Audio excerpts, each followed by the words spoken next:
Welcome to my YouTube automotive channel. In today's video I have a 2010 Honda Ridgeline and I will show you which fuses to check in case your Honda is equipped with power seats and they are not working.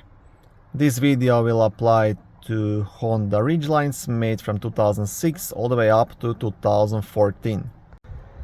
Okay, now here on the side of the power seat you will have three separate switches, and each of these switches will have its own fuse. So in case only one of these is not working for you, there is a chance that that fuse is burned out. All the fuses will be located in a small fuse box, which is just down here next to the driver's left foot. To remove this cover, you just want to pull it towards yourself and it will just slide out. On the back side of the cover you will also have a small fuse diagram. Okay, now the fuses you want to check are fuse number 13, which is a 10 amp red fuse, responsible for power to power seat lumbar support.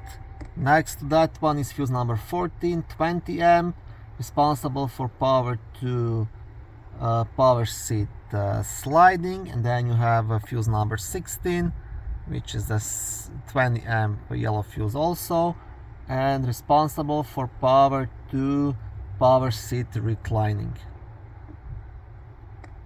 And those are the three fuses.